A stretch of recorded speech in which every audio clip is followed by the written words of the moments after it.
Hello again, everyone. Welcome to Washington Gun Law TV. I'm Washington Gun Law President William Kirk. Thanks for joining us. Well, this has been a quite tumultuous couple of weeks politically, hasn't it? It seems that it's an ever-changing landscape. No matter any time you turn on the news, something radically different has happened. Now, just a few weeks ago, Joe Scarborough over at MSNBC, I know a lot of you probably over there watching it, said that the current version of Joe Biden was the best version of Joe Biden he's ever seen in the 30 years he's known him. Amazing, because within a couple of weeks, as we know, President Biden has now dropped out of the presidential race. That, of course, leaves us with this as President Trump's potential opponent.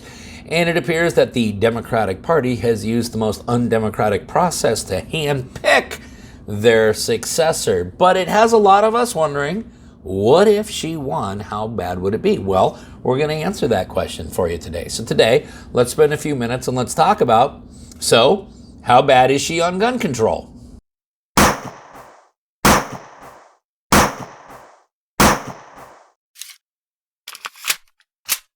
Okay, before we get going too far down the road we're going down, we say here at Washington Gun Law all the time that we're going to keep it right down the middle. We're not going to tell you how to think, but we are going to give you all the stuff to think about. But you know what? Does the news treat you that way? Well, of course they don't. And that's why I'm using Ground News, and you should too. Take a look at this story I found online. See, I have the Ground News browser extension installed, and immediately I can see the bias for this news outlet and see how many other sources are covering the same story.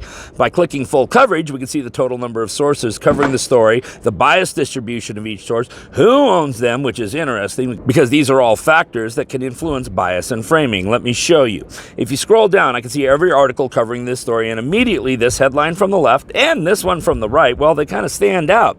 We can see how the headlines are manipulated. Listen, if you only get your news from one source, you risk being fed a single narrative, or what we call the information bubble. And being able to access a variety of sources lets you form your own thoughts and opinion freely. Wow, what a novel concept. But what about the stories that the media is not even reporting at all? Well, that's why I'm using Ground News' blind spot. See, because that populates by stories that are disproportionately reported by either side of the political spectrum. Here are some of the stories you might be missing in your media bubble. So listen, isn't it time for the media to start treating you like a big boy or big girl? Isn't it time for you to break away from media manipulation and story bias? Isn't it time for you to join me over at ground.news/Washington? And listen, right now, if you sign up at this link, ground.news/Washington, you're going to receive 40% off their Vantage subscription, which is the plan I use. And hey, listen, if you don't want to go to the link, that's fine. Scan that QR code right there. So if you're really ready to break free from media manipulation, if you're really ready to be in a world where you can make up your own mind, join my friends at ground.news/Washington. Okay, you guys know what we're talking about. You know who we're talking about. You know why we're talking about it. The short answer, in case you want to get on to your next video, is she's going to be really bad. Yeah, she's going to be really, really bad. I mean, she is the vice president in this current administration, and she's a California Democrat, and that's really all you need to know. However, some of you may want to geek out a little further, and so yes, we are going to dive into this a little bit more so that you can see that it's not just an opinion that just is created out of thin air, but rather an opinion that is based on past actions of this particular candidate.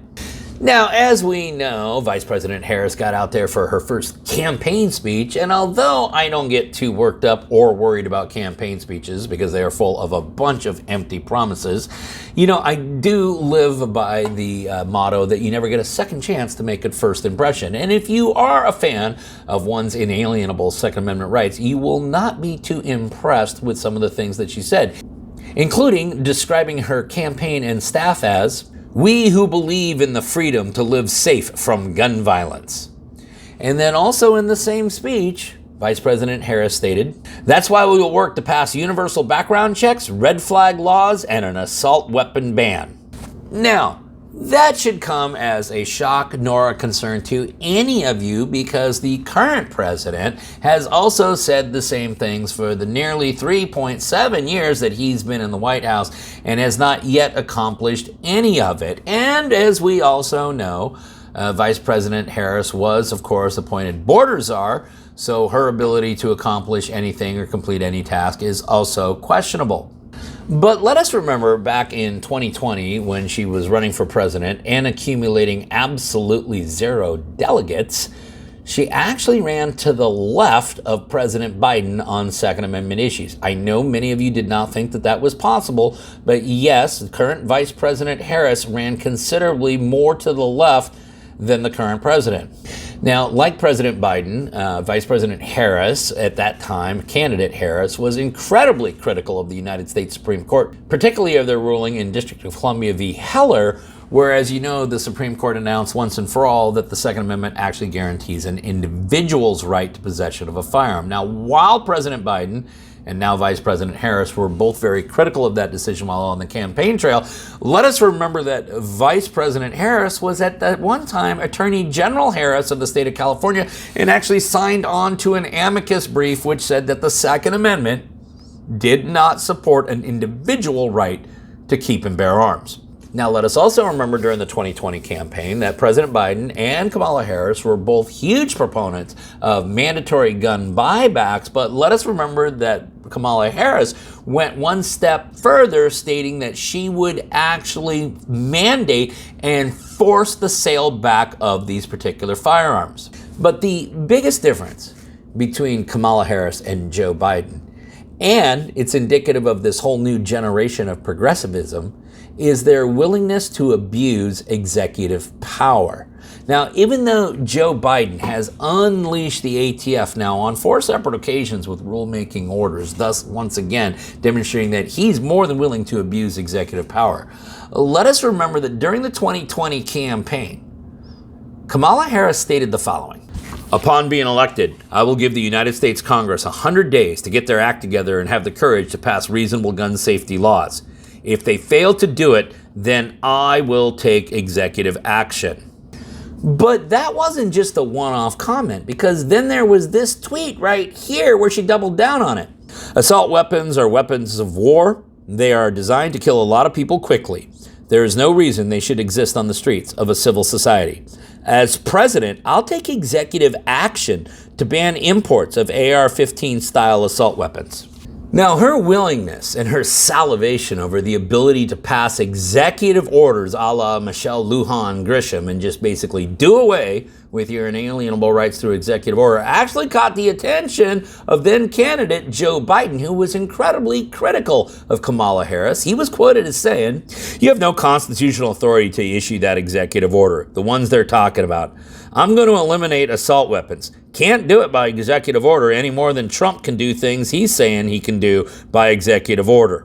So the bottom line is best case scenario, Kamala Harris turns out to be as bad as Joe Biden on the Second Amendment issues, and that is not good. More realistically and more scary, her beliefs on the ability to use executive power to squelch the constitutional rights of citizens should scare everybody, regardless of whether a person's Second Amendment rights are valuable to you. Anybody who values any of their inalienable rights should be deeply concerned about a candidate who so openly and braggadociously talks about wanting to use executive powers to squelch what is supposed to be inalienable, constitutionally guaranteed rights.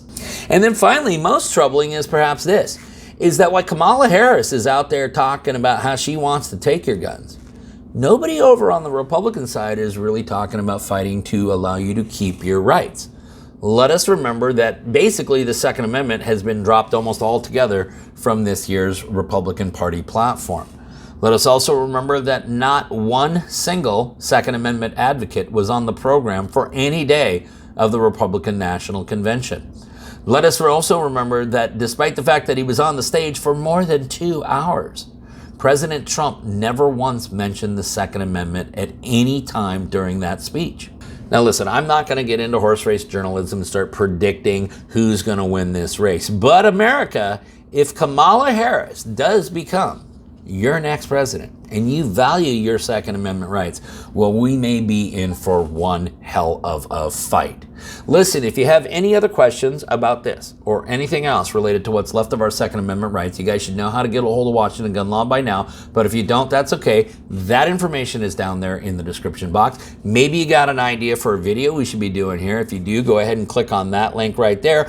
Maybe you just want to get our monthly newsletter. If you do, there's a link down in the description box for you to sign up. And then finally, and most importantly, let's everyone remember that part of being the lawful and responsible gun owner, like we talk about all the time here, is to know what the law is in every situation, how it applies to you in any instance that you may find yourself. Until next time, thanks for watching, and stay safe.